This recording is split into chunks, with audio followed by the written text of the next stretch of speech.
हाँ तो प्यारे बच्चों, महक क्लासेस में आप सभी बच्चों का स्वागत है। तो बच्चों, पीछे के वीडियो में हमने प्रेजेंट के चारों टेंस के बारे में चर्चा कर ली है, यानी कि प्रेजेंट के चारों टेंस के बारे में मतलब हमने देख लिया है, ठीक है। यानी कि present indefinite, present continuous, present perfect और प्रेजेंट परफेक्ट कंटिन्यूअस, ठीक है।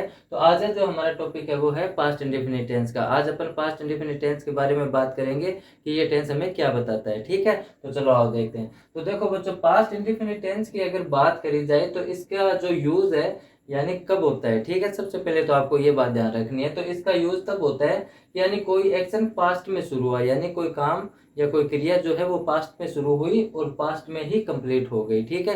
तो ऐसी जब सिचुएशन हो तो अपन पास्ट इंडेफिनिट टेंस का यूज करते हैं, ठीक है। और अगर पहचान की बात करी जाए तो पहचान के वर्ड है था, थी, थे, या फिर आ, ई, ए, या फिर ता, था, ती, थी, ते, थे आदि वर्ड मतलब हमें इस टेंस के अंदर देखने के लिए मिल जाएंगे, ठीक है। और दूसरी सबसे बड़ी बात, कुछ एग्जाम्पल है, जैसे देखो, वह खुश थी,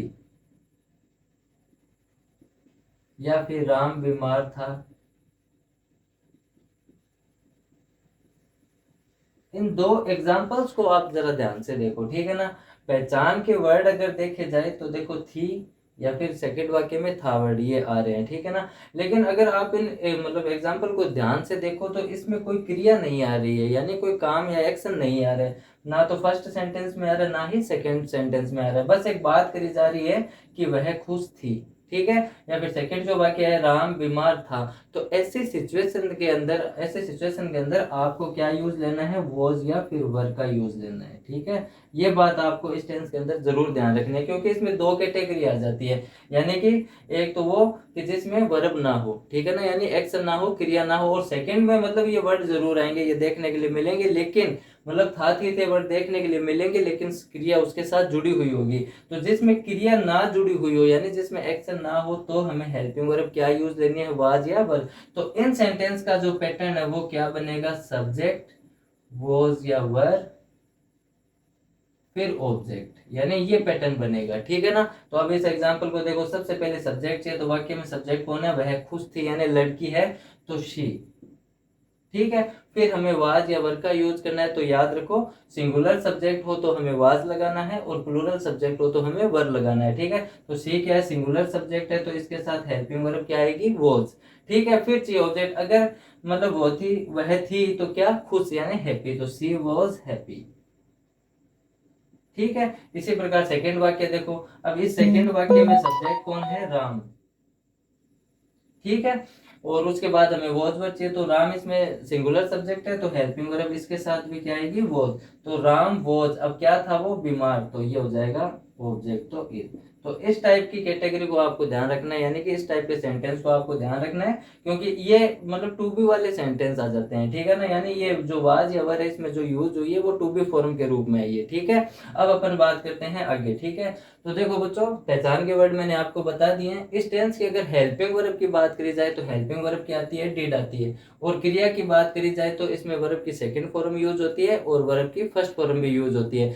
ये बात मैंने आपको टेंस के चार्ट में बताई थी कि इसमें वर्ब का सेकंड फॉर्म भी आता है और वर्ब की फर्स्ट फॉर्म भी आती है। अब इनका यूज कब होता है वो ध्यान देना है, ठीक है। तो देखो बच्चों, सिंपल जो सेंटेंस है वहां पर हमें वर्ब की सेकेंड फॉर्म यूज करनी है, ये बात आपको ध्यान रखनी है, ठीक है। और बाकी जो नेगेटिव, इंटेरोगेटिव, इंटेरोगेटिव नेगेटिव और जो डब्ल्यूएच वर्ड बनते हैं उनमें हमें क्रिया कौन सी लेनी है, वर्ब की फर्स्ट फॉर्म लेनी है, ठीक है। बस ये बात आपको ध्यान रखनी है। चलो अब अपन देखते हैं सिंपल सेंटेंस, ठीक है। अब सिंपल सेंटेंस के अगर फॉर्मूले की बात करी जाए तो सबसे पहले सब्जेक्ट, उसके बाद में वी टू, यानी वर्ब का सेकंड फॉर्म हमें यूज लेना है। जैसे वर्ब के तीन रूप होते हैं, यानी फर्स्ट, जैसे गो का मान लो, गो का मतलब जाना होता है, तो फर्स्ट फॉर्म क्या होती है, गो। सेकंड फॉर्म क्या होती है, वेंट। और थर्ड फॉर्म क्या होती है, गोन, ठीक है। तो ये सेकंड फॉर्म हमें मतलब यूज लेना है, ठीक है। तो वाक्य को देखो, मैंने उसे एक किताब दी। अब ठीक है ना, अब दी मैंने लिखा नहीं है, चलो मैं लिख भी दूं, तो इसमें अगर आप एक चीज मतलब वर्ड को भी देख लो, दी आया है, ठीक है। लेकिन अगर इसमें आप साउंड को देखो तो इसमें ई का साउंड सुनाई देता है, ठीक है। तो ये पास्ट इंडेफिनिट की कैटेगरी में आता है, ठीक है। तो इसमें सबसे पहले हमें सब्जेक्ट चाहिए, और वाक्य में सब्जेक्ट कौन है, मैंने, तो आई, ठीक है। फिर भी सेकंड यानी वर्ब की सेकंड फॉर्म चाहिए। तो अब इसको, इस वाक्य को आप ध्यान से देखो, तो इसमें क्रिया क्या हो रही है, मैंने उसे एक किताब दी, यानी देने की क्रिया हो रही है, ठीक है। तो देने को हम क्या बोलते हैं, मतलब गिव, तो सेकंड फॉर्म क्या हो जाएगा, गेव, ठीक है। आई गेव, फिर चाहिए ऑब्जेक्ट। अब अगर किताब दी है तो किसको दी है, उसे, तो आई गेव हिम। ठीक है, इसमें डबल ऑब्जेक्ट का भी यूज हुआ है, ये भी आपको ध्यान रखना है। ठीक है, तो आई गेव हिम, अब क्या दिया उसको, एक किताब, तो एब होगी, ये सेकंड ऑब्जेक्ट के रूप में आ जाएगा यहाँ पे। ठीक है, ये लो फर्स्ट सेंटेंस हो गया। सेकंड वाक्य को देखो, वह मंदिर गई, तो देखो ई का साउंड आ रहा है ना, वह मंदिर गई। ठीक है, अब वाक्य को देखो, सब्जेक्ट, ये वाक्य में सब्जेक्ट कौन है, वह गई यानी लड़की है तो शी। ठीक है, फिर चाहिए हमें वर्ब का सेकंड फॉर्म, तो इसमें क्रिया देखो क्या हो रही है, गई यानी जाने की क्रिया हुई है, तो जाने को अपन गो बोलते हैं, और सेकंड फॉर्म क्या हो जाएगी, वेंट। ठीक है, तो शी वेंट। फिर चाहिए हमें ऑब्जेक्ट, अगर क्रिया जाने की हुई है तो वो कहाँ गई थी, मंदिर। ठीक है, तो टू टेम्पल। ये लो एग्जाम्पल हो गया। फिर अगला एग्जाम्पल और देखो, उसने एक गीत गाया, देखो आ का साउंड आ रहा है। ठीक है ना, तो सबसे पहले सब्जेक्ट उसने यानी ही, अपन ही भी यूज कर सकते हैं, शी भी यूज कर सकते हैं। ठीक है ना, तो उसमें कोई गलत नहीं होगा, तो ही या फिर सी। फिर हमें चाहिए भी सेकंड, यानी अब इसमें क्रिया देखो, उसने एक गीत गाया यानी गाने की क्रिया हुई, तो गाने को हम बोलते हैं सिंग, तो सेकंड फॉर्म क्या हो जाएगी, सेंग। ही सेंग, अगर सी से बनाना चाहो तो सी सेंग। ठीक है, फिर चाहिए हमें ऑब्जेक्ट, अगर क्रिया गाने की हो रही है तो वो क्या गा रही है, एक गीत, तो ए सॉन्ग। ठीक है, ये लो बच्चों आपका सिंपल सेंटेंस हो गया। ठीक है, अब नेगेटिव में कुछ नहीं है, नेगेटिव में बस नहीं का यूज हो जाता है, तो वो नेगेटिव सेंटेंस बन जाता है। ठीक है ना, तो नेगेटिव सेंटेंस का सूत्र देखो, सबसे पहले सब्जेक्ट, उसके बाद डिड, उसके बाद नोट, फिर वी वन और ऑब्जेक्ट। ठीक है ना, यानी कि सेकंड फॉर्म हमें कब यूज लेनी है, जब सिंपल सेंटेंस की बात हो। ठीक है, उसके बाद जो नेगेटिव, इंटेरोगेटिव, इंटेरोगेटिव नेगेटिव और डब्ल्यू एस वर्ड बनेंगे, उसमें वर्ब की फर्स्ट फॉर्म यूज लेनी है। ठीक है, अब हमें सबसे पहले सब्जेक्ट चाहिए, उसने खाना नहीं खाया, तो इसमें सब्जेक्ट कौन है, उसने यानी कि ही। ठीक है, फिर डिड, फिर नोट। ठीक, फिर वी वन चाहिए। अब क्रिया इसमें देखो, खाया यानी खाने की क्रिया हुई, तो फर्स्ट फॉर्म ईट। ठीक है, ही डिड नॉट ईट। अब चाहिए ऑब्जेक्ट, क्या नहीं खाया उसने, खाना, तो ये बन जाएगा ऑब्जेक्ट फूड।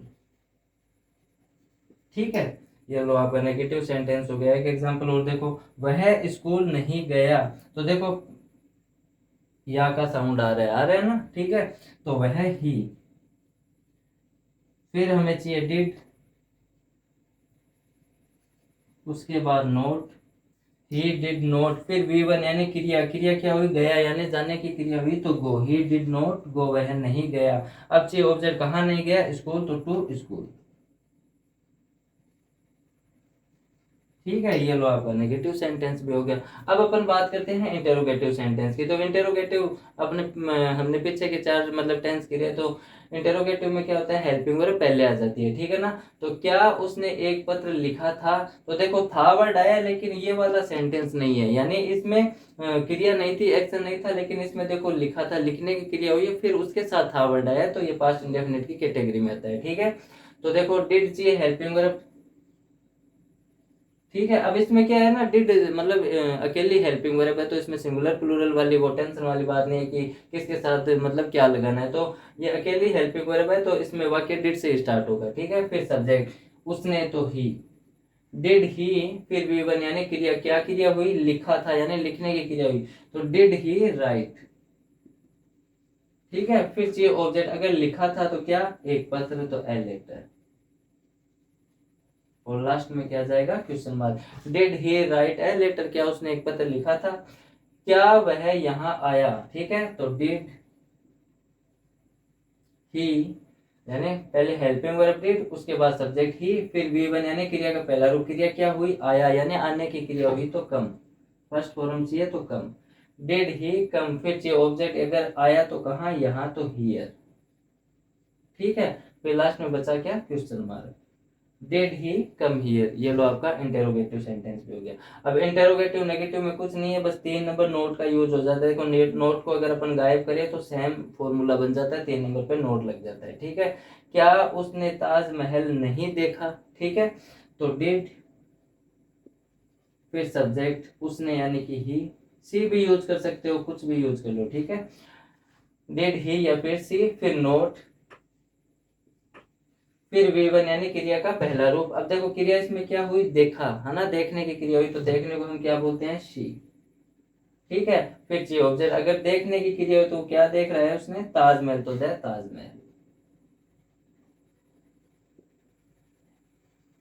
और लास्ट में क्या आ जाएगा, क्वेश्चन मार्क। ठीक है, फिर WH वर्ड सेंटेंस। अब WH वर्ड सेंटेंस में क्या, मैंने आपको बताया था कि कुछ वर्ड्स होते हैं WH वर्ड वाले, WH वर्ड फैमिली के, वो वाक्य कहाँ आते हैं, बीच में आते हैं। ठीक है, और सूत्र की अगर बात करी जाए तो सबसे पहले WH वर्ड, फिर डिड, फिर सब्जेक्ट, फिर V1, फिर ऑब्जेक्ट और लास्ट में क्वेश्चन मार्क। ठीक है, अगर WH वर्ड को गायब कर दिया जाए तो इंटेरोगेटिव का सेम सूत्र बनता है, यानी सेम फॉर्मूला बनता है, बस सबसे पहले WH वर्ड लग जाता है। और वाक्य में देखो WH वर्ड कौन है, क्यों, तो क्यों को हम क्या बोलते हैं, वाई। ठीक है, फिर डिड, हेल्पिंग वर्ब। ठीक है, फिर चाहिए सब्जेक्ट, वह तो ही। फिर V1 यानी क्रिया, क्रिया यहाँ पर क्या हुई, आने की हुई, यानी आया तो कम, वाई डिड ही कम। फिर चाहिए ऑब्जेक्ट, अगर क्रिया आने की हुई है तो वो कहाँ आया है, यहाँ तो हियर। और लास्ट में क्या जाएगा, क्वेश्चन मार्क। ठीक है, ये लो आपका WH वर्ड सेंटेंस भी हो गया। एक सेंटेंस और देखो, उसने क्या किया। ठीक है ना, तो WH वर्ड इसमें कौन है, क्या, तो व्हाट।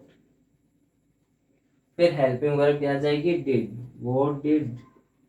फिर सब्जेक्ट उसने यानी कि ही, व्हाट डिड ही। फिर V1 यानी क्रिया का पहला रूप, जब इसमें काम देखो किया यानी करने की क्रिया हुई तो करने को हम क्या बोलते हैं, डू।